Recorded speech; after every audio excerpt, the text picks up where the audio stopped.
Hello, hello, hello. Good afternoon. Nag-reverse lang muna ako, guys.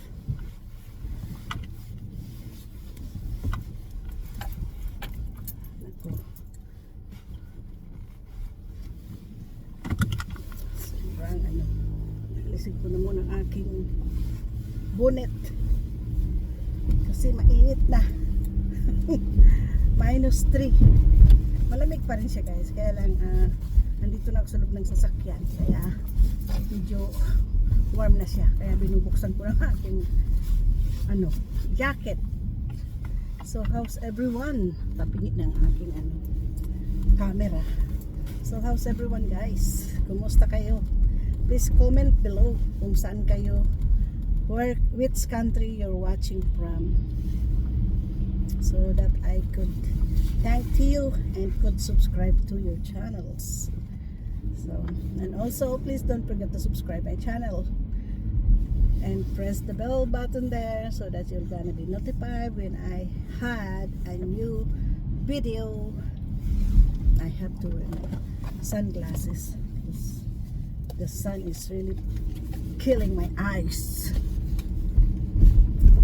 So, to wear my sunglasses.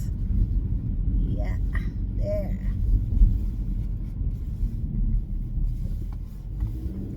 So I'm gonna put my video in front of me, like the camera would be in front of me when I stop. Okay, I stop. Right, so this is what I am passing by. Mali. Okay.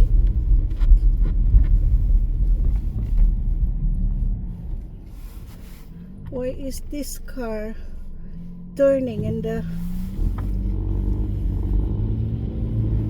middle of the road? My goodness. He is not thinking.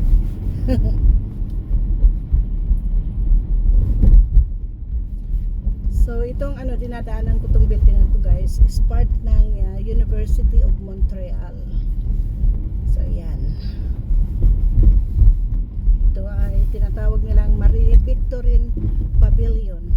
At itong building naman na nakikita nyo yan na parang pataas, diyan naglalaro ng hockey.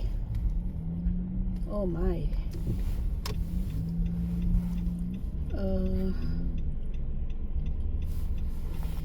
Sarado ang kalsada dito.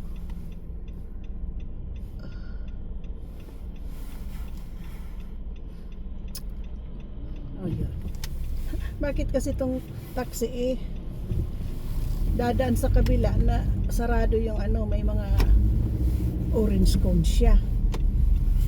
Oh, talaga ito namang estudyanteng to, gusto yatang magpabundol. Red light sa kanya, tumakbo pa. Anyways, so kung nakikita nyo, guys, may part ng kalsada na makikita nyo parang itim. So inasina na siya. So natunaw na yung snow. Pero yung mga nasa gilid, yan yung hindi na siya nilinis kasi naiipon lang siya sa gilid. At matutunaw na rin siya pag yung weather. Maraming natukar nung naglinis ng kalsada, guys, kasi sila hindi nila inalis dahil nagpaskil na yung city na kung anong oras sila mag-start ng cleaning. Hindi nila inalis yung sasakyan nila, kaya mas dubli-dubli babayaran nila. Ang iba naman hindi na talaga nila inalis kasi hindi na nila mahukay, talagang natabunan sila ng buong sasakyan talagang kapal ng kanyang snow, kaya ng tinukar, hinayaan na lang nila kaysa magbungkal sila. Siguro sabi nila magbayad na lang dahil talagang aalisin siya dahil kailangan malinis yung kalsada. Marami dito, guys, lalo na tong kalsadang to, pag talagang nag-snow siyang malakas, marami ditong talagang nalulubog sa snow. At pag tumigas na, nako, ang hirap ng palahin. Na ko yan, guys, na-experience ko yan noon wala pa kaming tempo na nagpa-park din ako sa kalsada. Pag nag-snow overnight, the next day mahirapan ka talagang, kailangan magising kang maaga. Bubungkalin mo yung mga snow sa sasakyan mo. Malalim yun, ang snow. Pag natabunan ka, malalim yun. Kasi kung snow is kalahati na ng sasakyan mo, naku, ang hirap na talagang makaahon sa ano. Kaya kung walang katulong na magbungkal, maghukay, kawawa, sasakit talaga yung balikat, yung likod sa papala. Mabuti kung bagong snow lang kasi malambot pang snow, guys. Sabi nyo nga pwedeng gawing pwedeng gawing ice cream, halo-halo. Yun, ang lambot pa niyan, guys, pag bagong snow na. Pero pag nag-overnight tapos nag-freezing yung temperature, nako, pahirap pa ng pagbungkal ng snow. At paunahan yung paghanap ng parking, guys. Yun ang nakakaano dito na paunahan silang magano ng parking pag nalinis na. Yun ang tinitiis namin dito. Yun ang buhay driver dito sa Canada. Pag may sasakyan ka, pag winter time, talagang pahirapan. Posible kang matukar, bayad mo dubli-dubli, ganun. Wala. Diretso na lang ako. Masyado ang traffic. So, doon ako sa isang street dadaan. Yan. So dito malinis na yung niya. Pero daw ka itong baka black ice tong ibang ito kasi parang kumikintab siya sa init. Delikado yan, madulas yan. Yan tinatawag na black ice.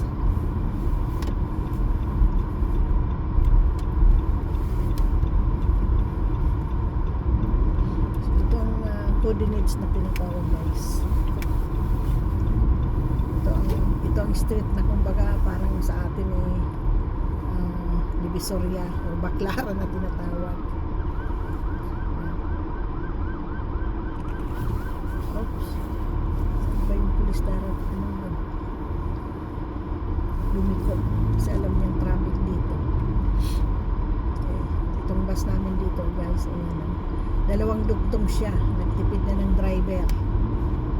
So ang haba niya.